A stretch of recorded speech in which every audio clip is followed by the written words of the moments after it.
sobre o Evangelho. Hoje quero completar a parte mais escura, mais triste do nosso assunto, falando da necessidade do Evangelho, por que o mundo precisa desta mensagem. Depois, a partir de segunda-feira, podemos passar para o lado mais alegre, mais positivo, notando a provisão que Deus tem para esta necessidade. Já temos visto em capítulo 1 de Romanos e também no capítulo 2 alguma coisa da ruína do ser humano. Como ele desobedeceu a Deus, caiu no pecado e, em consequência, ele está bem longe de Deus, afastado dele e numa situação realmente triste. Hoje vamos olhar mais alguns versículos no capítulo 2 e também no capítulo 3 para completar esta parte do estudo. Mas para andar talvez mais rápido um pouco, vamos ler alguns versículos, comentando nos versículos quando lemos. Romanos e o segundo capítulo, e vamos iniciar a leitura hoje no versículo 12. Versículo 12: Assim, pois, todos os que pecaram sem lei, também sem lei perecerão. E todos os que com lei pecaram, mediante lei serão julgados. Porque os simples ouvidores da lei não são justos diante de Deus, mas os que praticam a lei hão de ser justificados. Quando, pois, os gentios que não têm lei procedem por natureza de conformidade com a lei, não tendo lei, servem eles de lei para si mesmos. Estes mostram a norma da lei gravada nos seus corações, testemunhando-lhes também a consciência e os seus pensamentos, mutuamente acusando-se ou defendendo-se. Vamos observar bem aqui, como mencionamos ontem à noite, duas classes de pessoas. Aquelas pessoas que estavam na esfera daquela aliança antiga que Deus fez com o seu povo, e as outras pessoas que viviam fora daquela aliança. Notamos ontem que aqueles que estavam sem lei, isto é, fora daquela aliança com Israel, os gentios, iam perecer, e os que pecaram na lei, dentro daquela aliança, mas também pecaram, seriam julgados pela lei, e em consequência deste julgamento também teriam de perecer. O resultado final seria igual. Vamos observar agora, neste trechinho que acabamos de ler, que aquelas pessoas que ele descreve como sendo pessoas sem lei, ou como ele diz mais embaixo, não tendo lei, eles tinham lei. Vamos ler mais uma vez o versículo 15. Estes mostram a norma da lei gravada nos seus corações. Vamos observar neste versículo três coisas. Em primeiro lugar, a norma da lei gravada nos seus corações. Eles viviam fora daquela aliança, não tinham o privilégio de receber uma lei escrita, mas a norma daquela lei estava gravada nos seus corações. Lembre como nosso irmão mencionou ontem, das leis de Deus gravadas em corações, não escritas em tábuas de pedra, mas sim nos corações. Em Hebreus temos isto, em Coríntios mais uma vez, e aqui vemos a mesma coisa em relação àqueles gentios de séculos passados, que não conheciam uma lei escrita, mas a norma da lei estava gravada nos seus corações. E não apenas isto. Havia mais um testemunho. Depois de falar desta lei gravada nos corações, ele diz no mesmo versículo, testemunhando as suas consciências. No íntimo, na consciência, o homem, o gentio, o pagão, ele já sabia que Deus existe e ele sabia que ele era um ser responsável a Deus. E a norma da lei estava gravada no seu coração e a sua própria consciência também testemunhando destas coisas.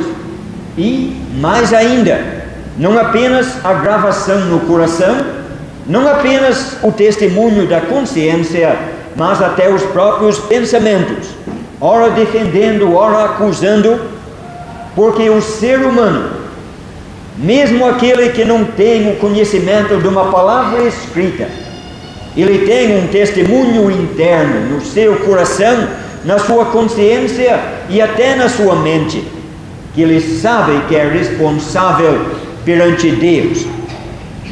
Ele fala tudo isto para provar uma coisa, que todo mundo é condenável perante Deus.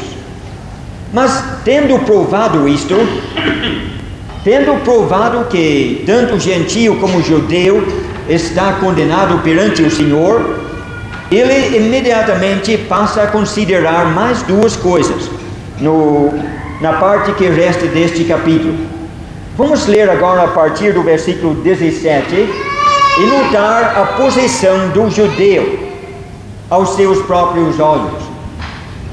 Versículo 17: Se porém tu, que tens por sobrenome judeu, repousas na lei e te glorias em Deus, que conheces a sua vontade e aprovas as coisas excelentes, sendo instruído na lei, que estás persuadido de que és guia dos cegos, luz dos que se encontram em trevas, instrutor de ignorantes, mestre de crianças, tendo na lei a forma da sabedoria e da verdade, tu, pois, que ensinas a outrem, não te ensinas a ti mesmo?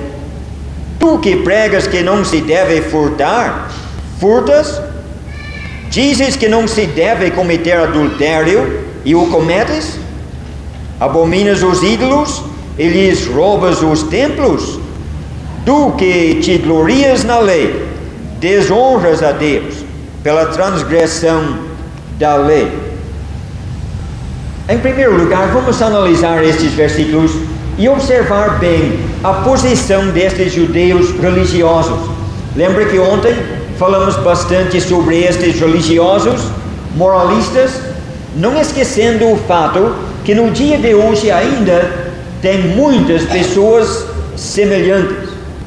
Estas pessoas, conforme os primeiros 2 versículos deste trecho, estavam repousando na lei, gloriando-se em Deus, dizendo ter conhecimento da lei, conhecimento da vontade de Deus. Então, nestes 2 versículos 17 e 18, vemos estas pessoas em relação a Deus. Isto é, visto do ponto de vista deles. Eles se julgavam nesta posição, gloriando-se em Deus, repousando na lei de Deus, conhecendo a vontade de Deus e assim por diante. Eles tomavam esta posição. O Espírito Santo aqui não vai contradizer isto. Eles assumem esta posição, então serão julgados de acordo com a posição que eles tomaram. Depois, vemos nos versículos 19 e 20 a opinião deles quanto à sua posição em relação ao seu semelhante. Eles se julgavam como guias dos cegos, também como luz daqueles que se encontram nas trevas, também como instrutores dos ignorantes e mestres das crianças. Eles, gloriando-se no seu conhecimento da lei, da vontade do Senhor e do próprio Deus, consideravam as demais pessoas como cegos, ignorantes, crianças, e eles se consideravam como guias destes cegos, instrutores destes ignorantes mestres destas crianças. Eles se julgavam capacitados de ensinar os outros. Mas vemos o que segue imediatamente depois, no versículo 21. Tu, pois, que ensinas a outrem, não te ensinas a ti mesmo?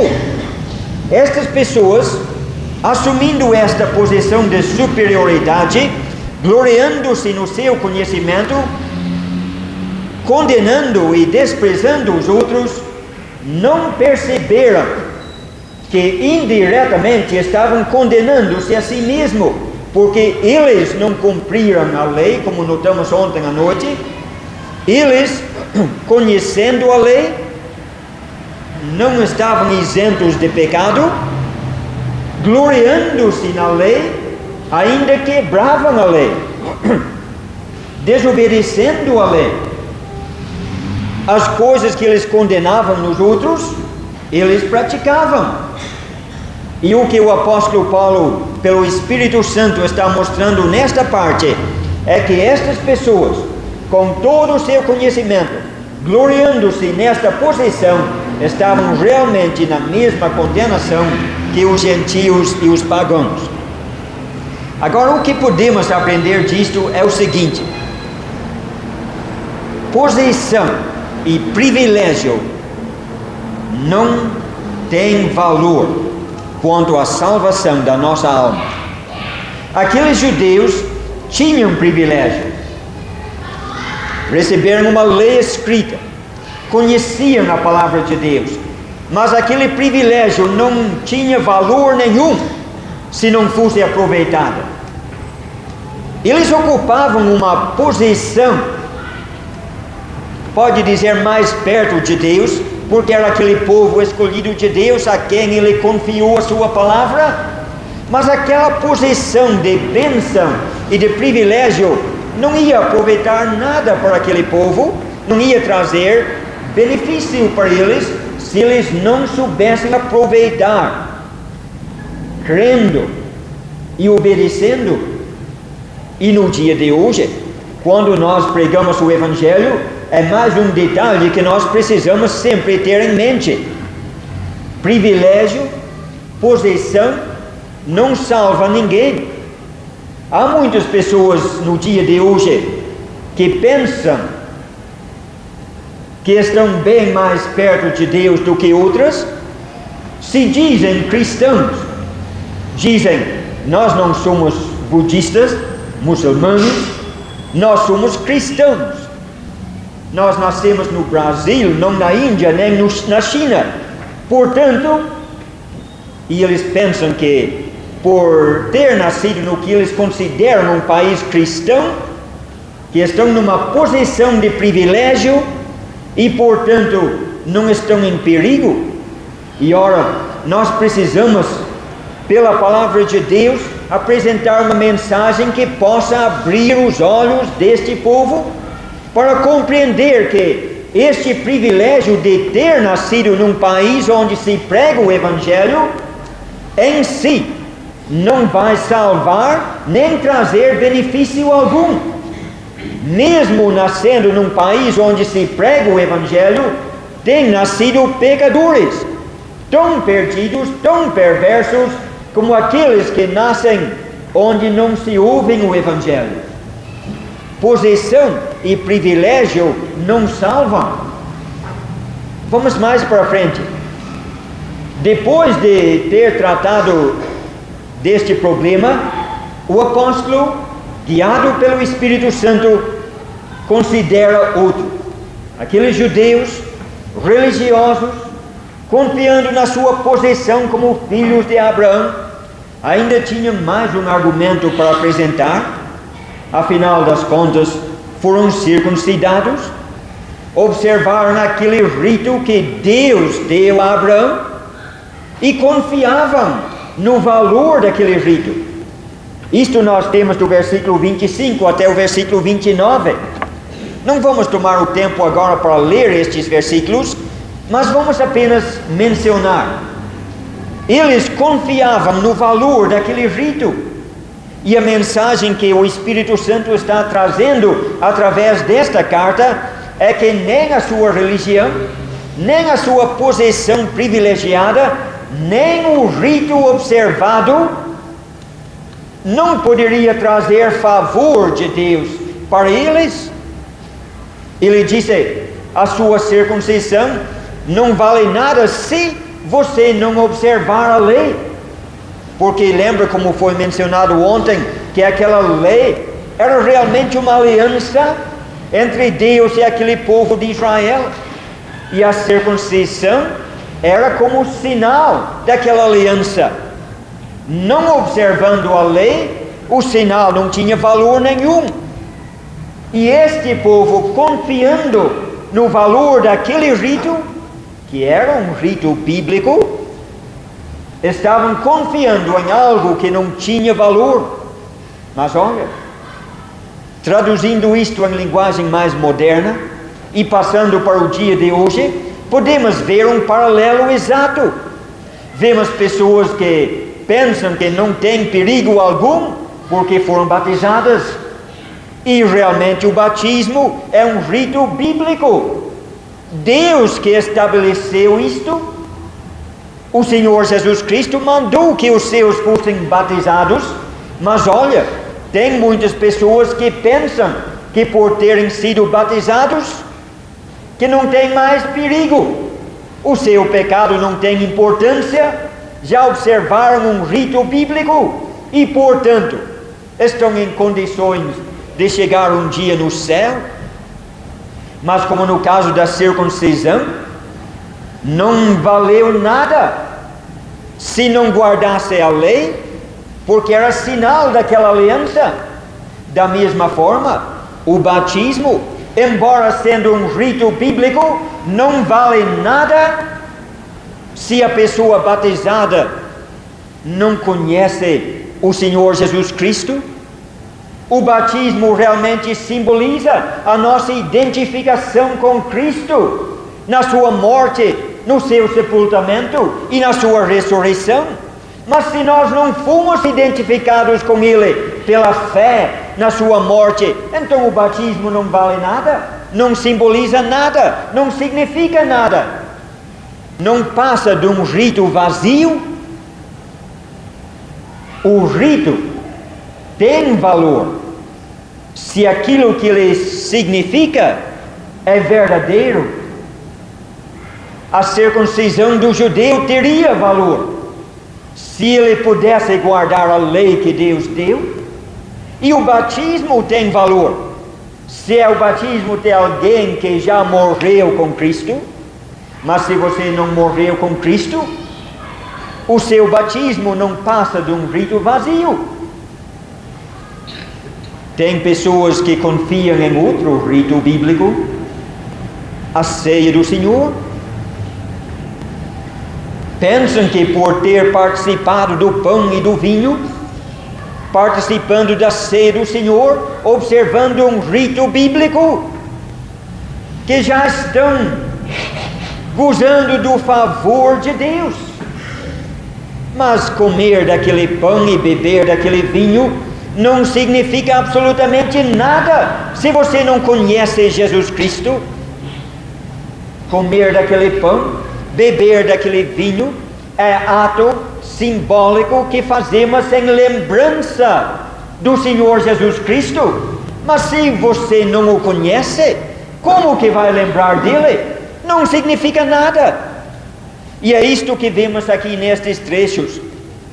E olha, tem muitas pessoas na cidade de São Paulo hoje, e neste estado de São Paulo, que pensam que estão no favor de Deus, que são cristãos, porque foram batizados, porque tomam comunhão, e pensam que está tudo certo.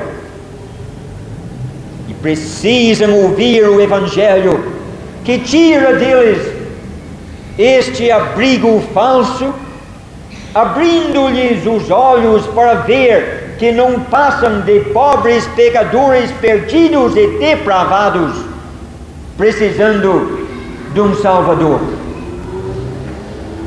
E quando nós pregamos o Evangelho, precisamos lembrar da condição do povo que recebe esta mensagem.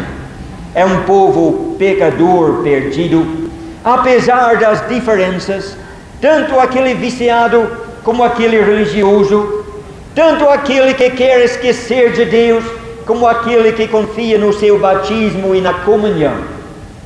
Todos eles são pecadores e precisam descobrir este fato, porque nunca serão salvos se não descobrirem e se não sentirem, primeiramente, o seu pecado e a sua culpa. Quando chegamos no fim do capítulo 2, o apóstolo continua o mesmo argumento no terceiro capítulo. Os primeiros 8 versículos realmente continuam este argumento, mostrando que aquele religioso judeu, apesar das suas vantagens e privilégios, estava realmente na mesma condição do pobre gentio. Tanto gentio como judeu recebeu luz e conhecimento da parte de Deus, e nenhum nem outro viveu de acordo com aquele conhecimento. Vamos passar diretamente agora para o capítulo 3, versículo 9. E primeiramente quero ler estes versículos e vamos observar bem a conclusão a que ele chega. Que se conclui, versículo 9: temos nós qualquer vantagem? Não, de forma nenhuma, pois já temos demonstrado que todos, tanto judeus como gregos, estão debaixo do pecado. Até este ponto, o Espírito Santo tem apresentado argumentos que já consideramos para provar este fato. Agora ele reúne todos os seus argumentos para chegar a uma conclusão clara, uma conclusão que ninguém pode evitar. Veja o versículo 10. Está escrito. Agora que ele tem apresentado os seus argumentos, ele vai apresentar citações bíblicas para confirmar a conclusão a que ele chegou. E ele cita vários trechos do livro dos Salmos e do livro de Isaías. E nós precisamos considerar rapidamente estas citações. Primeiramente, no versículo 10: não há justo, nem sequer um. É isto que ele tem provado de uma forma tão clara, tão convincente. Ninguém pode duvidar depois de ler Romanos 1 e Romanos 2. Não há um justo, nem um sequer. Eu creio que todos nós estamos de pleno acordo nisso. Neste mundo hoje não existe nenhuma pessoa sequer que não tenha pecado. Não há nenhum justo. E olha, meus irmãos, pregando o Evangelho, precisamos ter isto em mente. Estamos pregando para pessoas que não são justas, e precisamos pregar de uma forma tal que estas pessoas sintam isto e compreendam a desgraça em que estão. Vamos agora para o versículo 11. Não há quem entenda. Pense nessas expressões, porque o povo não concorda com isto. Isto é o que Deus diz a respeito do povo, mas o povo não concorda. Se falar que não há um justo nem um sequer, você vai encontrar com muita gente que concorda, e eu já encontrei com pessoas que não concordam. Já conversei com pessoas que dizem, que afirmam: eu não tenho pecado. Mas quando chegamos nesta segunda parte, não há quem entenda, parece que ofende mais ainda o orgulho humano. Ninguém entende. Se falar isto, a pessoa capaz de pensar que está sendo chamado de burro, mas na realidade é isto mesmo. Não há quem entenda. Lembra como notamos no capítulo 1? O homem pecou contra Deus. Em consequência, Deus, na sua ira, entregou aquele homem a um raciocínio inútil. Ele tornou-se nulo, inútil no seu próprio raciocínio. Passou a ter pensamentos errôneos a respeito de Deus. Ele não entende como é Deus. Ele não tem uma compreensão correta da pessoa de Deus e do meio como Deus age. Não entende. Ele tem pensamentos errôneos quanto a si mesmo. Ele não entende a si mesmo. Ele pensa que é uma pessoa boa e não é. Ele pensa que ele não tem feito muita coisa para desagradar a Deus e ele tem desafiado a Deus. Ele pensa que talvez com uma mãozinha da parte do Senhor Jesus Cristo, com uma ajudazinha, ele merece entrar no céu. E ele não merece. E ele é capaz de afirmar mesmo que, como muita gente diz, talvez não mereça um lugar no céu, mas ir para o inferno também não mereço. Ele não entende, ele merece ir para o inferno. Todo pecador, todo ser humano. E não há quem entenda. O homem natural, como diz em Coríntios, se permita-me citar mais uma vez, pela terceira vez esta semana, 1 Coríntios 2,14. O homem natural, isto é, o homem em quem a alma predomina, o homem natural não recebe as coisas do Espírito de Deus. Lhes são loucura e não pode entendê-las, porque se discernem espiritualmente. E meus irmãos, nós precisamos entender isto, se é que vamos atingir a consciência deste povo incrédulo. Nós precisamos compreender, se é que vamos apresentar uma mensagem adequada, que o Espírito Santo possa usar para despertar este povo que não entende. Lembra mais uma vez de capítulo 1, 28? Já que eles não aprovaram o conhecimento de Deus, Deus os entregou a uma mente não aprovada. Não são capazes de raciocinar corretamente e entender a lógica do Evangelho. 1 Coríntios capítulo 1, capítulo 2 traz a mesma mensagem. Esta mensagem do Evangelho é loucura para eles, e não pregamos o Evangelho com palavras persuasivas da sabedoria humana, para que a fé deles não se apoie na sabedoria humana, mas sim no poder de Deus. A pregação do Evangelho não visa atingir o intelecto do incrédulo.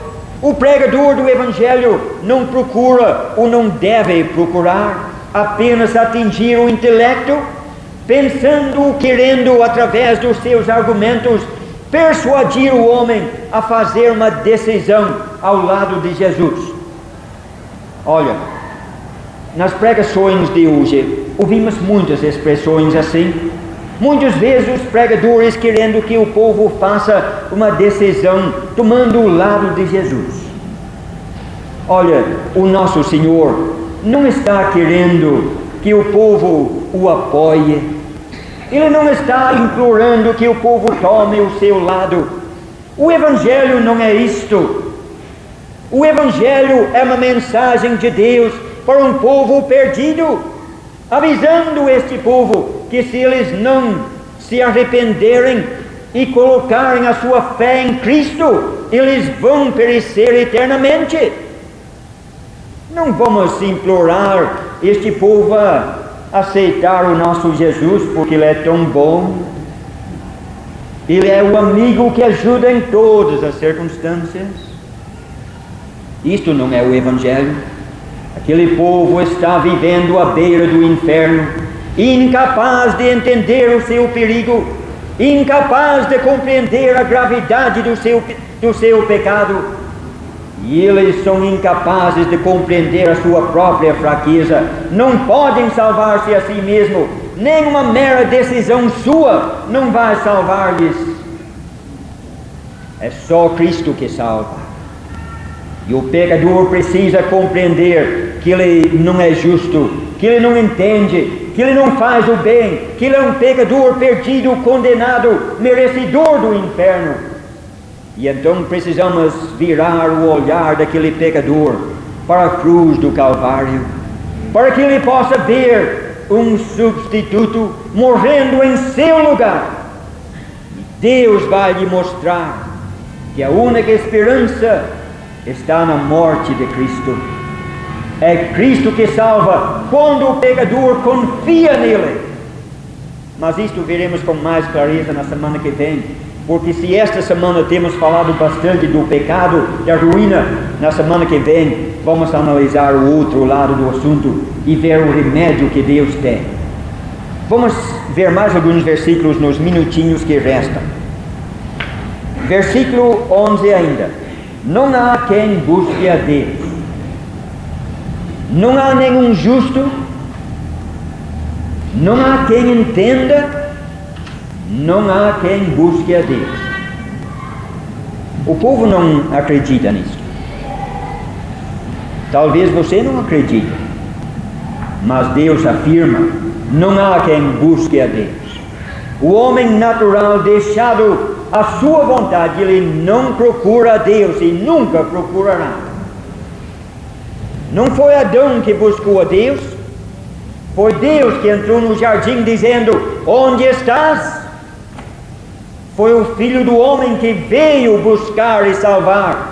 Lembra como falamos no capítulo 1 de Romanos? O Evangelho é uma iniciativa de Deus.